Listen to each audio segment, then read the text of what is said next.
welcome to this edition of the Laurel FireWatch. I'm your co-host, Richard Blankenship. And today, we're going to continue to do our series with family members. Today, we're going to discuss with Joseph Robison. Joe is a big icon here at Laurel, not only in the fire department, but around the city of Laurel. Joe is a past president of our department here at Laurel Fire Department. He's also a member of the rescue squad. He's a former mayor of Laurel. He's the past president of the Maryland State Firemen's Association, the principal of the County Volunteer Firemen's Association, and the Maryland Fire Chiefs. So it'd be good that Dan Sheffield will interview him today, and we'll find a little bit more history about Joe. Hello. We're here with Joe Robison of the Laurel Volunteer Fire Department, and this morning we're going to have a chat with Joe and just talk about some of his experiences with the fire department and with the Laurel community. Good morning, Joe. Good morning. How are you? Very good, thank you. Good. Can you tell us how you became involved with the fire department? Well, I was born on 9th Street. I went to 11th Street and then 10th Street, and I could tell all the fire department. My father was a member of the fire department, very much so. He was Company 2, and he joined Company 1. I couldn't figure why, but couldn't find out Company 2 disappeared when he joined in 1922. So that means that he was also. So I was always interested in the fire department. And when I finally become 1946, there was no firemen around. They were all in the Army. Okay. They hadn't got out of the Army or the Navy or whatever it was. And they needed somebody to fight brush fires. So the fire chief would come down to the elementary school and pick us up and go fight brush fires. And then on Saturday and Sunday, we worked Saturdays and Sundays. We were crewmen of Alexander. Jimmy Alexander was a forest warden, and Tommy Bolton was forest warden. We either worked with either one. We went to a lot of brush fires. So that's how I got involved in the fire department. Very good. You mentioned Jimmy Alexander, who's also the developer of the Laurel Volunteer Rescue Squad as well, of which you're also a member. He was also a member of the Laurel Volunteer Fire Department. He was this active running member, and then when he became charged of the fire department with the rescue squad in '52, Bert McKittrick and Finley DeCarmo and I was down there with it. And then when we weren't old enough to be a member. You had to be 21. We were only 18, so they had to wait till August to get us in. So we went in August of 1952, and the first call we went on took the 1938 LaSalle Cadillac down Route 1, and it caught fire just before we got to the Beltway, where it is today, the Beltway. And Branchville come up and put the fire, hauled the patient off, and he had to come down. We just got an ambulance, 1952 Pontiac, and we had to put it in service right away, but that's the way. But it's always one thing, it's another. If it's not one thing, it's always another. Right. Joe, how is your family involved with the fire department? My father was very much involved in the fire department, and my mother too. I remember they had the carnivals, the 2-week carnival, and I thought that was the greatest event in Laurel, and the Ferris wheel and all that. But my mother and father, my father was in charge of the carnivals, and they run the stand sold the tickets to the car. You know, that was a real big deal in those days. The car was given away, so we had my mother and father were involved in that. So I was always involved in the fire department. But my father, Meyer, baptized me in 1933. I wasn't supposed to make it, but I kind of figured I fooled him a little bit. But I figured that was enough. Then in his later years, when I got to learn in the fire department, I found out that he was very active in the fire department. He used to carry the hose wheel around on the back of his Stutz Bearcat, and he'd go around the corners and almost overturn. But he was but it was where the fire department was kept at 8th and Main, and his church was 8th and Main. So he was right there. He had a garage right there beside the school. I went to school there on the Firehouse Alley. And so I was very much involved with him. So Father Myers from St. Mary of the Mills, Right. you went to school there, and he's a very well recognized icon of St. Mary of the Mills as well. Yes, he was something. He had trains in the basement, had trains down there. He was very much, and he was a carpenter, and he built the parsonage down. But they took the present parsonage, took it down Montgomery Street on logs, and moved it down to where it is today, beside it was a Southern Methodist church, and they sat down there, and it's still there today. Do you know what the address is? Where it's at? 613 Main Street. Okay, very good.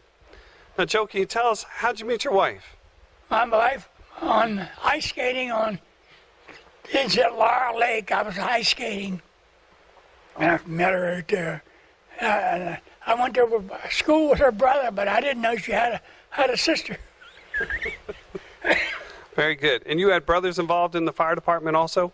My father was very much involved. My brother was involved. So we had quite a bit of... And today we have Dave and Dove Robison, very much involved in the fire department. They certainly are. Dave and Dove Robison are dedicated members at the Laurel Volunteer Fire Department as well. Now, Joe, you came through the ranks and you became chief of the fire department as well. Right. I was I had 6 years before I got in the fire department, forestry, fighting brush fires, and then I got in the fire department in '52, and in '62 I was chief. But I didn't tell anyone my age because you couldn't be less than 30 years old and be chief. No way. So I was 1962. I was chief. 58. I was captain, and then assistant chief and deputy, and then made chief. Very nice. Very proud. Very good. And Joe, your leadership and your management skills not only had you actively involved here at the Laurel Fire Department, but you are also president of the Prince George's County Volunteer Firemen's Association and the Maryland State Firemen's Association. And the Maryland Fire Chiefs. Can you tell us about that? I was chief of the Laurel Fire Department, and very active in the county association. That was Mr. Reilly got me involved in that. He said, "You're going to go to the meeting," and I said, "I'm not going to any meeting." "Yes, you are. You're going to the meeting tonight." So I started going to meetings on Wednesdays.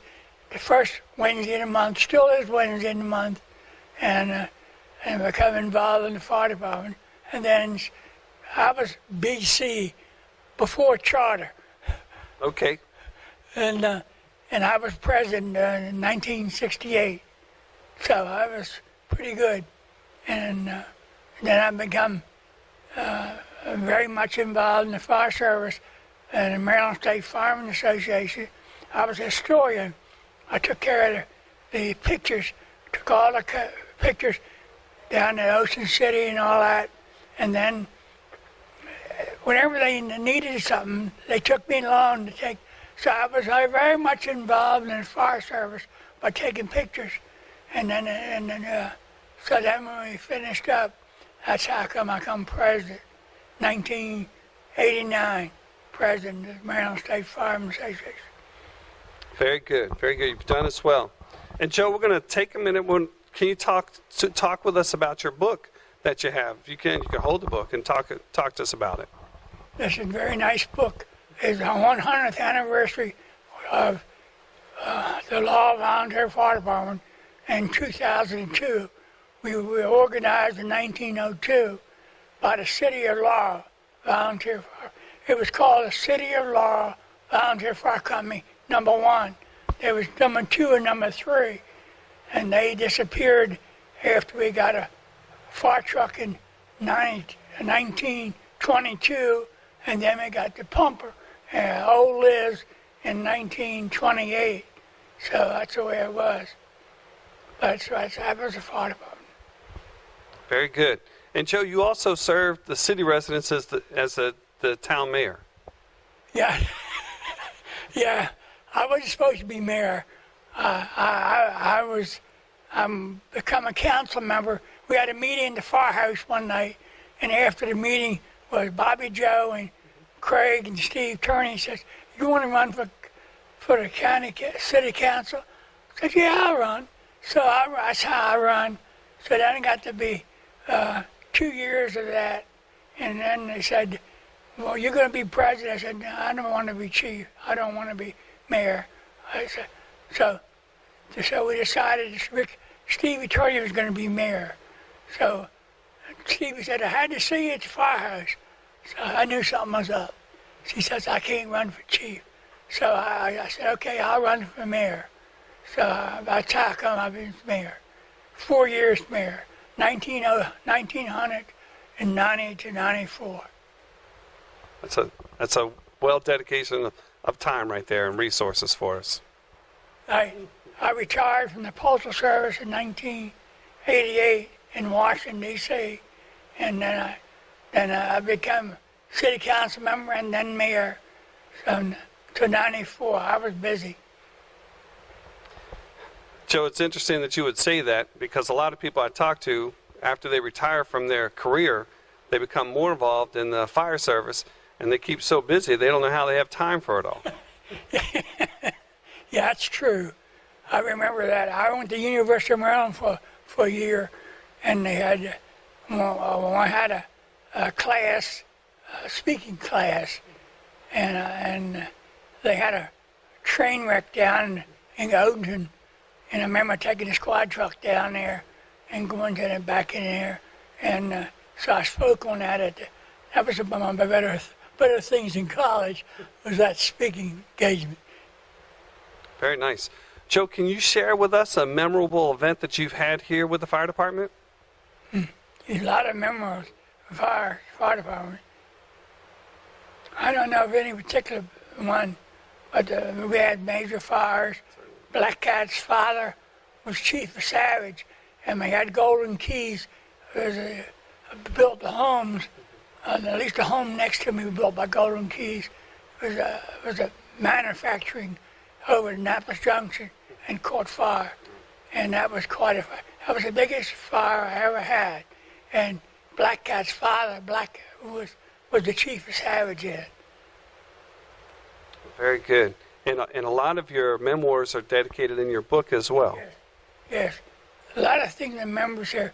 We went through I had, before we got 1902, I went through all the minutes, took out stuff and wrote it down.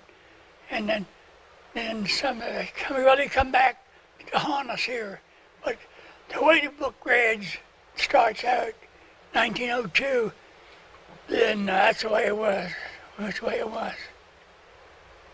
Joe, I want to thank you very much for your important time and for sharing some time with us today and some of your memories that you've had of being an icon that you are here in the city of Laurel.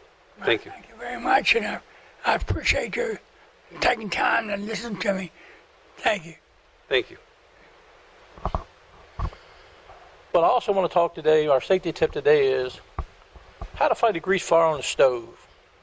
Here recently we had a couple fires on stoves dealing with grease. People wasn't sure what to do with it, threw water on the grease, caused the fire to extend, catch some cabinets on fire, and also activate a residential sprinkler system. When I talked to the gentleman that had the fire, I explained to him how useful or how beneficial it is that apartment that he was living in did have residential sprinklers. Residential sprinklers do work, and they do save lives. And because that sprinkler system activated, the fire remains small, and also other people living in that complex could still stay in their home. But one of the things is you have to understand a little bit about fire. We talk a little bit about fire extinguishers. We talk about how to extinguish a fire there. One of the easiest things to do is if you have a kitchen fire, then you just, if there's a fire there, take a cookie sheet pan or something, slide it across the top, and that will extinguish the fire. Or you can use a fire extinguisher to extinguish the fire. one of the things I want to recommend to you, anytime you're doing any cooking with grease, water, anything like that, make sure that the pot handles are turned inward. Small children have a habit of reaching up and grabbing things, or an adult can walk by, it can get hung up on your clothes, it can pour the hot grease down on top of you, or the hot liquid or whatever you're cooking. The thing you have to understand about grease fires, or any kind of fire to use a fire extinguisher, you have to understand what fire is all about. The three components that you have to have a fire. You have to have fuel, you have to have oxygen, and you have to have heat. So we take a basic grease fire, the grease is there, that's your fuel, we put it on the stove, we turn the heat up to it, that's your heat, and the oxygen is in the air. There's 21% oxygen in the air that we breathe in all the time. And what happens is once that thing ignites, then to extinguish it, you have to remove, if you remove any one of those three from that triangle, the fuel, the heat, or whatever, the fire's going to go out. There's no way that it could continue to burn. So what we do is we take the cookie sheet, we slide it across the top, it takes the oxygen away from it, and the fire goes out. A fire extinguisher would do the same thing. We would coat it. Things you have to understand with fire extinguishers, there's three types of fires that we deal with. A is ordinary combustion, trash, paper, wood, those kind of things. B is flammable liquids. C is electrical fires. And they all have different fire extinguishers for those types of fire. You have a trash or paper on fire, you can put water on that, you can put a fire extinguisher on that, it's not going to hurt it. You have a grease fire on the stove, we all know that water and oil don't mix. You don't want to put water on a grease fire, so you use a fire extinguisher. And what you're doing by using a fire extinguisher, you're doing the same thing if you slide a cookie sheet over top of it, is you're smothering the fire. Let it set for a little bit, and then if you can move it safely to the side, get it off the heat and turn the stove off. It doesn't matter how big the fire is or how small it is. Always notify the fire department. Even if it's out, you look at it and you know, okay, it's out. Let them come in and check, because it could have burned enough. It could have got up behind the cabinet or something. You not even know it. The next thing you know, we have a bigger fire. The fire extinguisher, like I said, if you ever look at a fire extinguisher, it has little pictures on it. It has an A on it, and a B on it, and a C on it. And it'll say trash, and then it says flammable liquids, and then it'll show electrical fire. We always tell people in your homes you should have a little 2.5 pound ABC fire extinguisher. The ABC means that you can use it on any type of fire. Again, you don't want to put water on grease. Just don't match. At the end of the show today, we have a set fire that we did for the city, for the fire marshal's office there, about extinguishing kitchen fires. So please review that, and if you have any comments, please don't hesitate to call the fire marshal's office, City of Laurel, and we can help you out with anything.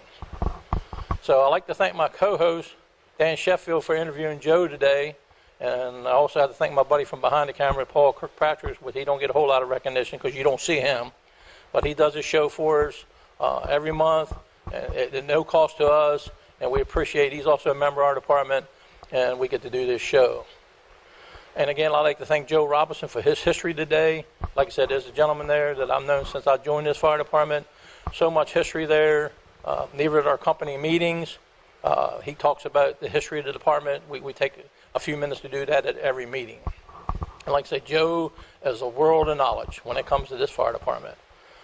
Today, with his interview today, I learned some things that I didn't even know.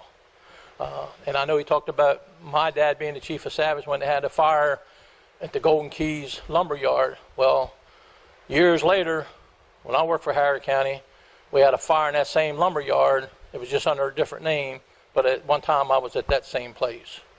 So again, I thank you for viewing our show, and we will see you next month on the Laurel FireWatch.